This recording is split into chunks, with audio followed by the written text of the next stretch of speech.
Éder, eu sou do Instituto do Câncer do Estado de São Paulo e eu participei da implantação do Estado de São Paulo em 2008 e eu estou lá até hoje. Eu trabalho com pessoas e eu vim um pouquinho falar com vocês. Eu vim falar um pouquinho com vocês sobre o que nós estamos deixando nessa vida, que impressões nós estamos deixando para as pessoas e tudo mais. Estava agora no Facebook ali, e aí eu estava vendo quem foi eleita a mulher do ano. Anitta foi eleita a mulher do ano pela mídia. E é de indignar isso, porque se lembram da Anitta como mulher do ano, mas não se lembram daquela mulher que morreu lá em Minas Gerais por 3 crianças e que deu a sua vida por 3 crianças. Então assim, queridos, deixa eu falar um negócio. Essa é a nossa sociedade onde nós vivemos. Só que nós precisamos ter cuidado se nós também não estamos assim onde nós vivemos, com os nossos entes queridos. Se nós também não estamos replicando esse legado. Talvez a gente não pode mudar a política lá fora, a gente não pode mudar o governo do Estado, a gente não pode mudar um monte de coisa que nós queremos.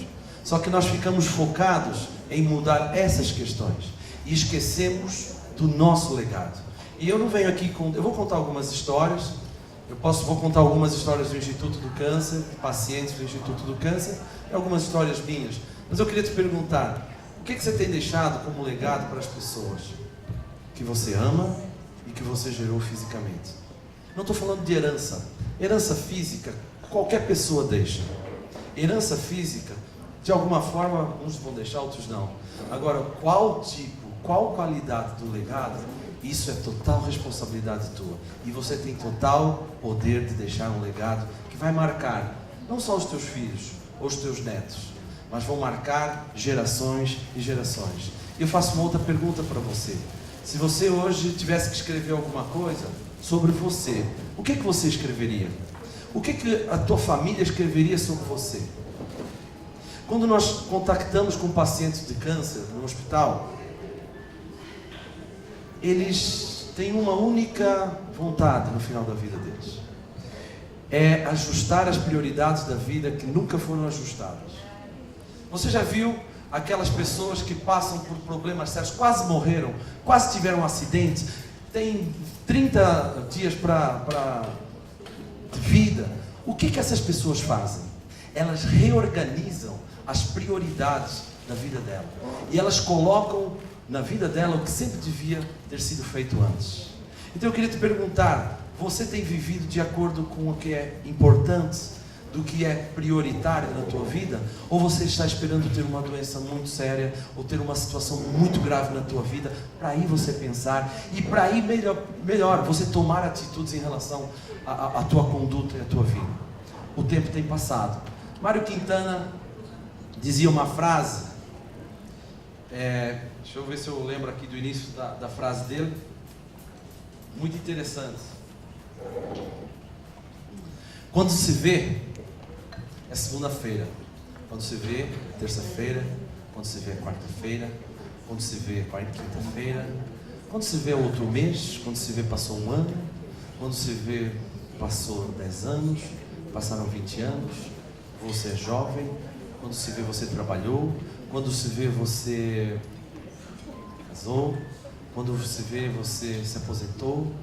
Quando se vê, você envelheceu. Quando se vê, que legado você tem? Que marcas, que rastro você deixou ao longo da tua vida? Isso é fundamental, porque sabe de uma coisa?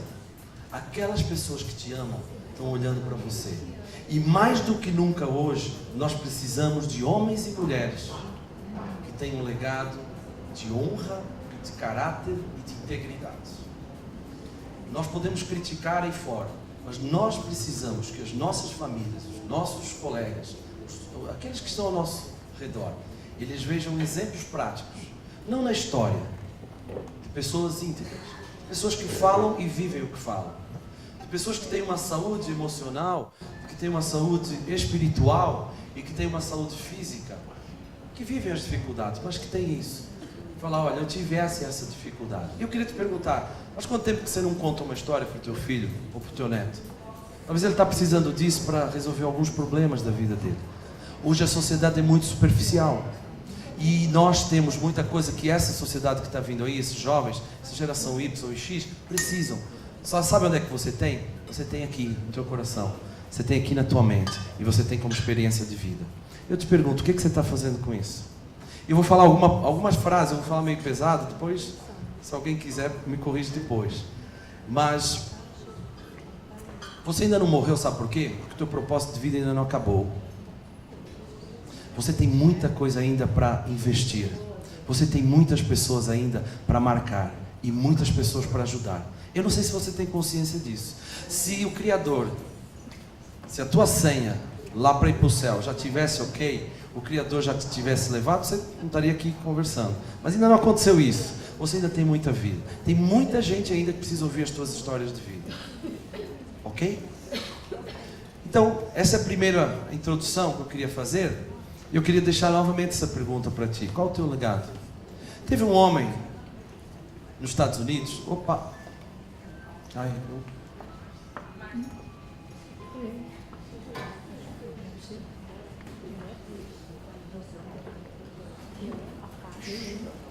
Teve um homem nos Estados Unidos que deixou um legado. Eu só trouxe esse exemplo. Como é que passa aqui? Teve esse homem, Jonathan Edwards. Ele foi uma das mentes mais brilhantes dos Estados Unidos. Ele foi filósofo, ele foi escritor, sacerdote, presidente da Princeton University. Ele e a sua esposa, eles tiveram 11 filhos. Mais de 300 dos filhos deles se tornaram sacerdotes. 120 tornaram-se professores de várias universidades, 120 foram promotores, 60 autores de renome nos Estados Unidos, 30 deles foram juízes, 14 presidentes de diferentes universidades nos Estados Unidos e 3 foram participantes do Congresso dos Estados Unidos. Esse foi um legado que esse Jonathan Edwards deixou em pessoas, imprimindo algo de diferente nas pessoas. Isso é importante. Isso é fundamental. Teve um outro homem também, vocês conhecem o Prêmio Nobel da Paz? Como é que ele apareceu? Bernard Nobel. Ele era um químico e a família dele trabalhava com nitroglicerina. E ele foi um homem que tentou, com o conhecimento dele, diminuir o poder da nitroglicerina. E ele conseguiu. Tanto ele conseguiu que ele inventou também a dinamite. E ele inventou a dinamite e ele foi o precursor, Bernard Nobel, de várias empresas de armas militares. E essas empresas de armas, elas mataram muita gente. Elas causaram muita destruição ao mundo. Bernard Nobel, ele tinha um irmão, e esse irmão morreu 7 anos antes dele. Quando ele morreu, a mídia francesa, ela noticiou que quando o irmão dele morreu, na verdade, a mídia francesa noticiou que ele tinha morrido. Houve um engano aí. E aí ele foi ver no jornal o que falavam dele 7 anos antes do que era a morte do irmão, na verdade. E aí sabe o que estavam falando? A notícia, a mídia falou: o mercador da morte faleceu hoje. Quando Bernard Nobel viu isso escrito, ele caiu em si. E ele começou a ficar apavorado. Ele começou a ver o que ele tinha plantado durante a vida dele. Isso foi um engano, foi corrigido depois, tudo mais. Mas aí ele criou o Prêmio Nobel da Paz. O Prêmio Nobel que não é só da paz, é o Prêmio Nobel que vai homenagear as pessoas que fazem diferença para a humanidade, na medicina, na engenharia, no direito, na paz e por aí afora. Homens honrados, homens que são exemplo. Então esse homem que precisou de ver como é que iam falar dele na morte, para ele mudar a cabeça dele, a mente dele, e aí ele fazer algo efetivo. E ele doou toda a herança dele para essa questão do Prêmio Nobel, toda a herança física que ele tinha. Ok? Agora eu pergunto para você, tanto o Jonathan Edwards e o Bernard Nobel, e você? Como é que você está? Você está na maratona da vida. Você está caminhando na maratona da vida. E você vai concluir. Todos nós vamos concluir. Isso é uma certeza. Essa certeza a gente tem. Agora, como é que nós vamos concluir o final da maratona? Tem pessoas que sonham durante a sua fase de jovens em ganharem todas as etapas, em ganharem todas as corridas, se esquecendo do seu parceiro, do seu colega, da sua mãe, daqueles que amam. Mas deixa eu contar uma história para vocês.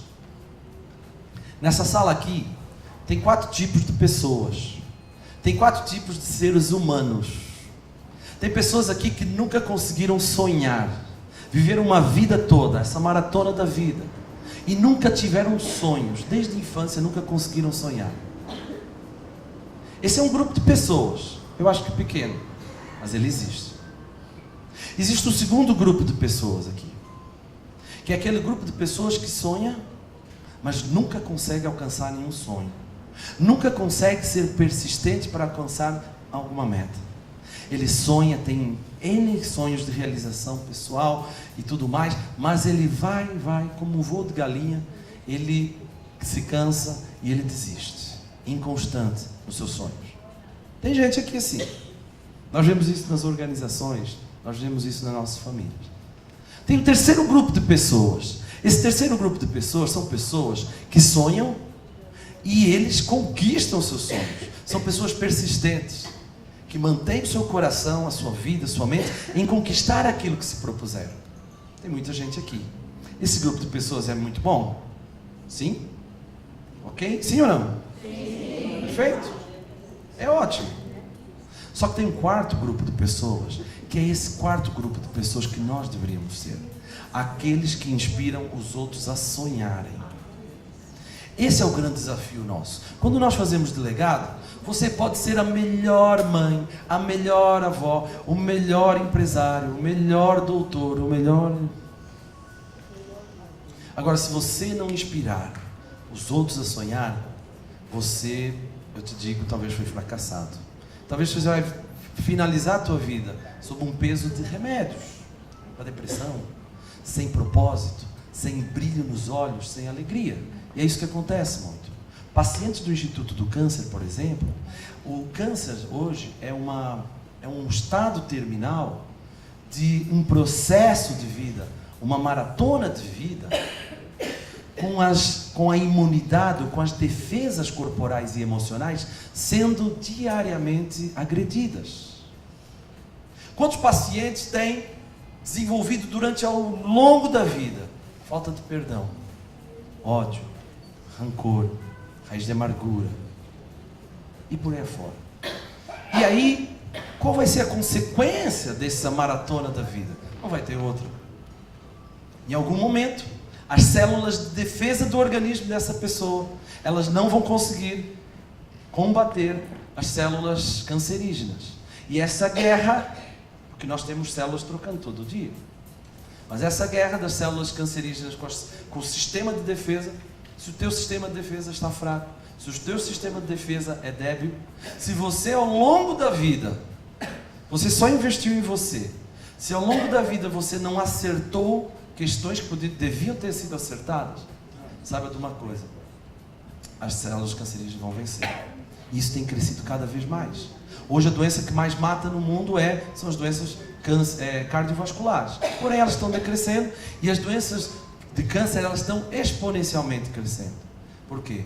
O estilo de vida hoje é um estilo sim, eu conquisto os meus alvos, eu vou conquistar os meus sonhos, o que precisar. Só que eu não quero muito saber em investir no sonho dos outros. É uma sociedade narcisista, é uma sociedade hedonista, olhando para si, e nós temos colhido os frutos. Não é lá fora não, é nas nossas famílias. E eu queria trazer essa reflexão para você, na tua família. Como é que você hoje tem encarado? E aí tem pessoas que se desgastam a vida toda em prol da sua família. Você viveu uma vida que valia a pena ser vivida. Aquelas pessoas que se desgastaram em prol de outras pessoas, elas sempre, é que talvez elas não tiveram a resposta em vida, mas elas depois da vida delas, a vida delas foi uma semente, para que milhares e milhares de pessoas tivessem esperança e tivessem sonhos realizados. Não dá para a gente discorrer sobre tudo isso, mas nós podemos citar várias pessoas. Um deles, que é o maior, que é Jesus. Ele não viu tudo o que aconteceu, ele morreu, 3 anos, foi embora, foi para o céu. Ele não viu tudo, o que ficou a semente dele. Se você for ver hoje, as pessoas que mais te marcaram são aquelas que deixaram uma semente de amor, uma semente de paz, uma semente de espiritualidade, uma semente de coração linkado ao teu coração. Essas pessoas te marcaram. Você sabe quem que vai estar quando nós estivermos lá no cemitério não, no nosso velório? Eu estou falando, mas sem problema, tá desse negócio de morte. Relaxa, isso é uma coisa que vai acontecer com todo mundo. Então não tenha problema disso, não vai acontecer hoje, ok? Mas eu tenho que trazer isso para vocês, para a gente refletir nisso, queridos. Eu tenho certeza aqui que a crise e o sofrimento nas nossas famílias são muito grandes. E quando eu falo isso é uma questão cultural nossa, é uma questão brasileira, é uma questão mundial, na verdade. Então, quando você estiver lá no... Não precisa se imaginar, tá? Eu vou me imaginar, né? Quando eu estiver lá no meu caixão, você sabe quem vai estar lá no meu velório? Aquelas pessoas que eu investi tempo, coração, alma, amor, perdão. Comi 1 quilo de sal. Talvez eu estive lá sofrendo, mas eu consegui resgatar o coração dessas pessoas. Vocês sabem o que um paciente de câncer ele precisa nos últimos momentos de vida dele? Ele não precisa de quimioterapia, ele não precisa de tecnologia, ele não precisa de dinheiro, de herança e tudo mais. Sabe o que ele precisa? Ele precisa dizer que está deixando uma marca, uma impressão em todas essas pessoas. Eu sou tio, eu sou filho, eu sou um irmão, eu sou cristão, eu sou um profissional de RH, eu sou um cidadão, eu sou amigo também, sou colega. Tem pessoas que eu sou colega, não sou muito próximo. Eu sou um sobrinho, sou um neto, sou músico, sou pai, eu sou esposa. Eu preciso pensar que legado eu estou deixando. Isso é uma questão diária. Que qualidade de legado eu estou deixando nesses parâmetros da minha vida? Eu quero te perguntar, se você fosse dar uma nota a esses parâmetros aqui, que nota você daria para o teu desempenho, para a tua entrega, para o teu investimento? Que nota você daria? Pensa isso em casa. Você talvez, queridos, olha só, a gente dá aula de feedback, é muito interessante. Outro dia a gente pode falar sobre isso, mas talvez você dá 10, mas se você mostrar isso para o teu filho, para o teu neto, para o teu marido, ele também vai dar 10, ok? Dá para ele, fala, olha, como eu posso melhorar em todas essas fases? Me ajuda, me apoia, me aponta os caminhos, me ajuda. Por quê? Porque eu quero deixar um legado verdadeiro, ok? Quanto tempo eu tenho mais? Porque eu tenho mais de 3 slides, estou preocupado. No final das contas, o que é que nós precisamos? E eu queria deixar nesses últimos 3 slides coisas que você precisa dizer, precisa ser, e que nós temos muita necessidade hoje. E saibam, aqui nós devemos ter mais ou menos 100 pessoas. Vocês vão, o mundo, ou São Paulo, ou essa região central, ela está à espera de pessoas que se dispõem a investir no sonho de outras pessoas, que talvez às vezes você também não tenha retorno, mas que vai fazer uma grande diferença. Muitas pessoas estão deprimidas, muitas pessoas estão angustiadas, tristes e sem razão de viver, à espera de uma pessoa só, que inspire uma chama de esperança nelas. Não é por fazer, é por estar, é por conviver, é por parar e conversar. Não é por jogar conhecimento. Não é conhecimento, galera. Todo mundo já está meio de cabeça cheia de conhecimento. Nós precisamos cada vez mais investir no ser. Como é que eu sou? O que é que eu sou para você? O que é que você é para mim? O abrir um para o outro. Nós temos, por causa da nossa educação, corações às vezes muito fechados um para o outro. Isso nos adoece. E a gente não sabe porque é feliz. E aí você vai achar que o psiquiatra, o psicólogo, vai te curar. Você vai gastar um dinheirão lá, mas não vai resolver o problema. Agora, deixa eu só passar isso. Eu queria que desafiasse ser mentor cada vez mais. E algumas linhas, tá? Tem muito mais coisa. Algumas linhas de conversa com aqueles que você vai mentorear dentro desses parâmetros aqui que eu passei atrás, tá? Dentro dessa galera aqui, você pode ser mentor. E você já tem sido de alguma forma. Só queria trazer isso. Olha lá. Estou aqui para você. Vou encorajá-lo em todas as circunstâncias da vida. Eu nunca vou desistir de você. Tem pessoas que precisam ouvir isso. Eu sempre vou orar, vou rezar por você. Estarei sempre pronto a perdoar e continuarei ao seu lado. É fácil falar isso? Estou envelhecendo com dignidade, de modo que você saberá que o que digo é real e eficaz para toda a vida. Você não precisa ler livro. Leia a minha vida, que você vai aprender os caminhos de sucesso. E os caminhos que não é só de alegria, mas os caminhos onde houveram as pedras e como eu passei as pedras. Os nossos jovens hoje, não só os jovens, mais velhos, precisam ouvir isso. Precisam de pessoas que digam isso para elas. Opa, passei um. Nós precisamos também de mentores para ensinar. Olha só, isso aqui parece meio ridículo, né? Pois é. Mas olha, hoje precisa de pessoas como lidar com o dinheiro.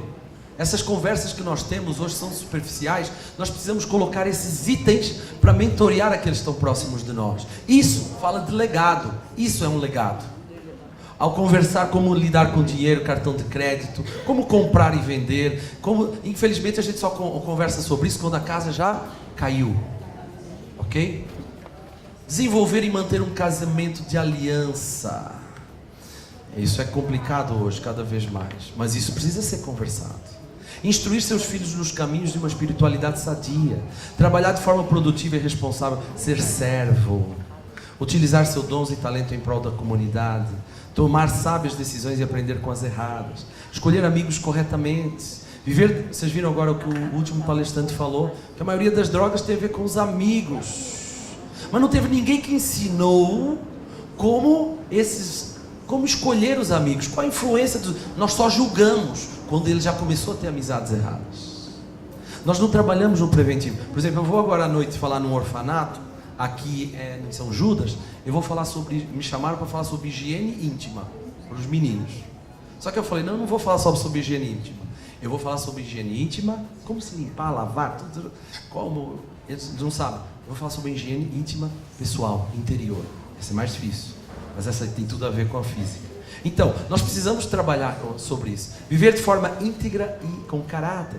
Prosperar em todas as áreas, não só financeira. Prosperar no relacionamento, prosperar todas aquela círculo que eu passei. Como prosperar nos relacionamentos, como prosperar nas situações difíceis. Isso precisa ser contado, história. Eu não vou passar isso daqui. Esse aqui eu deixo o slide depois para vocês, porque quais marcas e ranhuras as tuas digitais estão imprimindo? Eu queria que você ficasse com essa história. Nós tivemos uma vez no hospital uma pessoa, um senhor, que ele queria casar. Ele estava internado e ele falou, eu quero me casar. Eu ainda não casei. E nós organizamos com toda a equipe multiprofissional. Nós chamamos enfermeiro, médico, fisioterapeuta, assistente social. E nós chamamos o padre também, chamamos o juiz e realizamos o câncer. Não esquecemos da noiva, boa. Nós chamamos a noiva também. Ele não podia sair do hospital e foi realizado ali mesmo no hospital. E nós realizamos, foi muito interessante. Toda a equipe daquela enfermaria, todos eles se mobilizaram para realizar o primeiro casamento do Instituto do Câncer. Foi uma grande alegria, foi um grande marco. No outro dia, esse paciente faleceu. O que ficou isso para toda a nossa equipe? Nós precisamos fazer todos os esforços de deixar uma marca, de deixar uma impressão no coração da nossa vida. Porque a nossa vida às vezes não pode não ser correta, pode ter dificuldades, erros e tudo mais, mas isso precisa ser expresso. Eu errei, eu falhei, mas eu avancei. Só que essa equipe multiprofissional, eles até hoje, eles falam desse casamento. O quanto esse símbolo e esse modelo os ajudou a investir em qualquer pessoa, independentemente da vida, independentemente de ter solução ou não. Eu queria deixar essa palavra com vocês, independentemente de solução, independentemente da dificuldade, você tem o potencial de marcar gerações e gerações. O que você está fazendo com o teu legado hoje?